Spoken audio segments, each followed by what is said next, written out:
Tech, WNST. We're going to take a quick break here because we got a huge golf event happening here locally, and it only really happens once a year. Every now and again, the seniors come through or the ladies come through and play, but once a year in his prime, Tiger Woods was always a big part of this.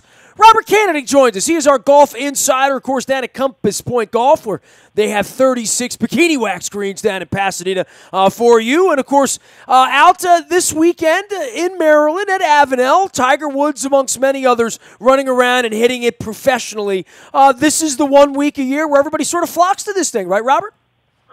It is, and especially more so when Tiger's in the field. You know, despite it being his tournament for the better part of the last 10 years, he's probably missed 6 or 7, you know, those with injuries and other things going on. So the fact that he's actually teeing it up and playing in it and, you know, playing pretty well so far this year is definitely going to bring the crowds out. You know, it's in the past when he's been there just to kind of hand out the trophy and the lackluster fields they've gotten, it's kind of suffered. But advanced ticket sales and all the specialty suites and everything have pretty much all sold out. So they should be huge crowds out there this week following along and seeing how he does, along with Ricky Fowler's the only other marquee name in it, as a lot of the guys have taken off the week after the U.S. Open, and they played in Connecticut last week. A lot of them did as well. So you got the British Open coming up in 2 weeks. So it's kind of a break for a lot of the major names that take a week or two off heading into it. But yep, well, the story of the tournament has been that, right? I mean, the story of the tournament lately, and the reason why it's sort of gone bye-bye is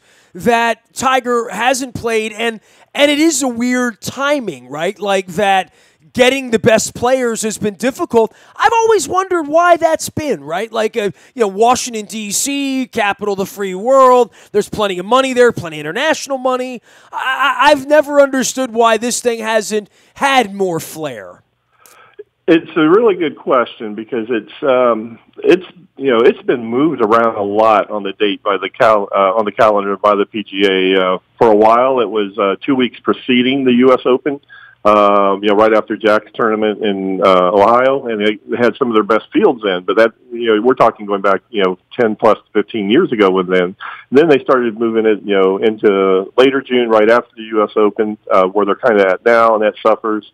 Then they had the 4th of July week, which would have been next week coming up. And they did okay with that for a few weeks because, you know, some of the players wanted to bring their families to the area, D.C., see the fireworks, 4th of July. And it was a few weeks after the U.S. Open and, you know, 2 weeks before the U.S. Open. So that was kind of a nice little spot. But they've definitely been moved around on the calendar by the PGA Tour, and some of that has to do with the different sponsors. There was AT&T for a while, and Quicken Loans has come in the last few years. And quite honestly, Quicken Loans that actually was not going to sponsor it this year. They had pretty much told the tour that they wanted to sponsor an event in near Detroit, their home, where their headquarters is, and that, you know, they were kind of done with doing it here in D.C., and the tour said, well, if you want an event in Detroit, you're going to sponsor one more year in D.C.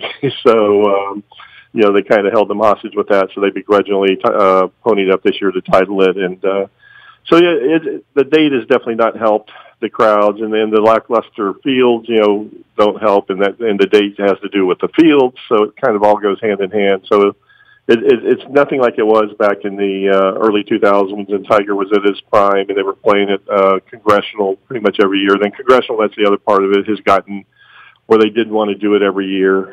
They wanted to kind of go to every 2 or 3 years because the membership was complaining. So now they've gone back to Avenel.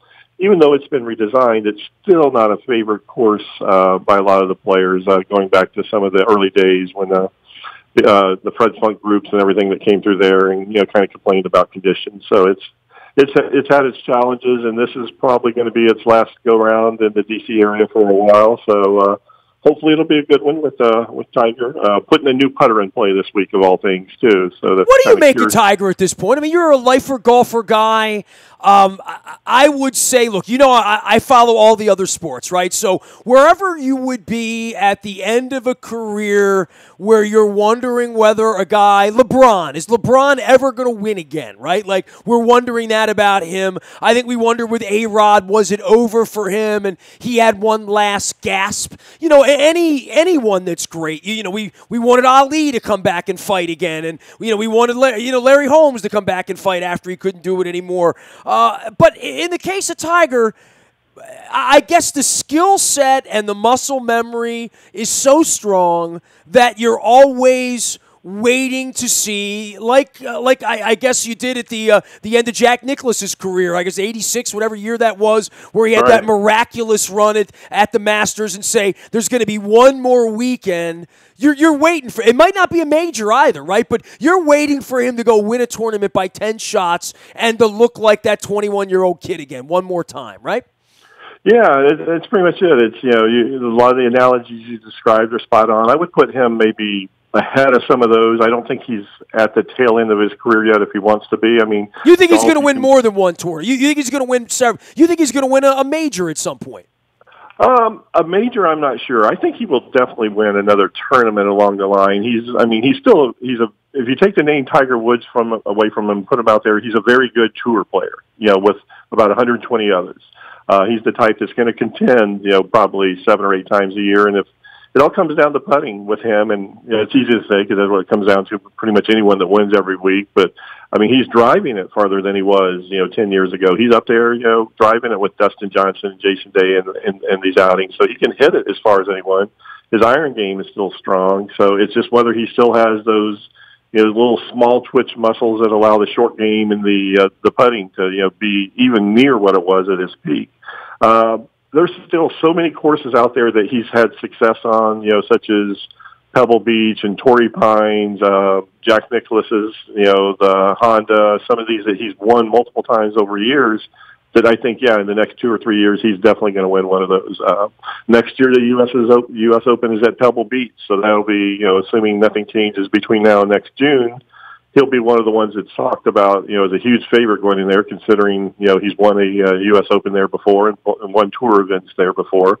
I don't really look for him to do well at the British Open in Carnoustie next month. It's one that typically, if you look at the people who've done well there, it's never the big hitters or the, overpowering type players. It's usually that course is just so tough and unique. It's usually the luck of the bounce someone wins by, John Vandevelde, if he hadn't melted down, would have won it, in 1999, and Paul Lowry ended up winning it. So, that's going to be just anyone's, just whoever gets the lucky breaks and bounces next month will win that. So I think he'll win another tour event. I think he's good enough that he'll win another tour event. Whether he puts it together during the week of a major, I still don't think so. If it does, it'll be maybe the Masters in the next 2 years. And truth be told, if you look at his record during the Masters, ever since they Tiger-proofed it, 10 years ago, he hasn't really, been there even on a Sunday to, be in contention. Unlike Freddie Couples, who plays, Augusta well into his 50s and, contends. So you can't even say Augusta is a place where you can count on him to be in the mix anymore. So, I think maybe Pebble Beach next year might be his last shot, but, that's the great thing about this game. We'll all watch and find out. He is Robert Canady. He's down at Compass Point, of course, doing the events down there, hitting the golf ball himself every now and again. You can learn more about everything they do down at Compass Point Golf. He joins us as a college basketball insider in the wintertime. Of course, he is Buckets and Birds out on Twitter, and you can find him down at Compass Point, where you're also going to find some more night golf in July, as well as you have the world's largest golf tournament going on in early August down there. That is August the 6th. That's a Monday, along with all your other courses. That's like a nationwide initiative you guys got going on, right? Yeah, it really is. It's 140 courses across the country will be participating in it that day, and it's a day that we kind of host the tournament for that charity. The Fisher House does great things all across the country as far as providing a complimentary place for servicemen and their families to stay when they're getting treated at local hospitals and everything. So it's we do really well. We'll probably have 150 some players out at the outing that day and having fun and playing golf and raising money. As we get a little closer, we'll probably have some information out there from the Fisher House exactly how much they've raised in the past and how much the goals are for this year. But it's an incredible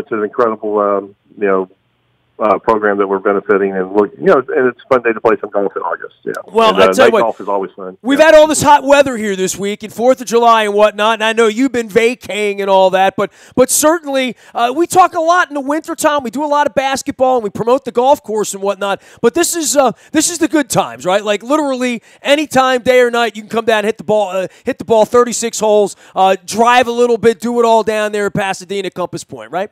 Absolutely. I mean, these are the longest days of the summer. I actually played 54 holes earlier this week in a tournament on myself, not at Compass Point. Dude, you got to get yourself checked out, man. I mean, that's crazy. I don't know how.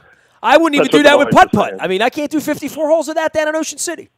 But that just proves there's plenty of daylight for people to come out, whether they tee off at 6 a.m. or 5 p.m. after work. They can still get around in this time of year. So that is why it's the great. You know what? You got 2 extra rounds in for the days in December and January you won't be able to play, right? Is that what it is?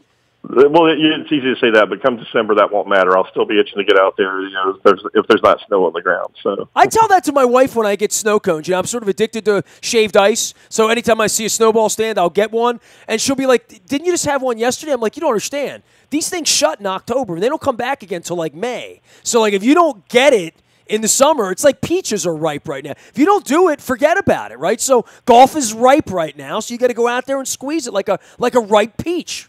I know you think about it like that. Yeah, you got to get it while you can because they don't come around year round for reasons. So I feel that way about the beach, man. You got to go reach for the beach while you got the opportunity. Compass Point Golf's there. That is Compass Point with the silent E, and of course Robert Canady's our dear friend for all things golf at Avenel and TPC this week, going on down to Potomac, and of course all the things leading up to PGAs and all the other tour Britishes and all the other stuff we got going on down the line. Let's see, getting in touch with him. Compass Point Golf, and, of course, Buckets and Birds out on Twitter. Hey, man, enjoy the rest of your vacation. Enjoy the 4th of July. I'm doing Dear Orioles around here. You and I can get together and fight about the Ravens and the Redskins in a couple weeks. How about that? That sounds good, Nestor. We'll talk to you then. Robert Canady joins us. He's Buckets and Birds on Twitter as well as the event manager and, of course, helper over at Compass Point Golf. If you hit the little dimple ball, do it down with our friends down at Pasadena at Compass Point, 36 holes, compasspointgolf.com finds them. You can find me, Nasty, at WNST.net, Facebook, Twitter, LinkedIn, Snapchat, Instagram, streaming live on our Facebook, as well as our YouTube WNSTV channel. We are WNST.net, AM 1570 and WNST, Towson, Baltimore, and we never stop talking Baltimore sports.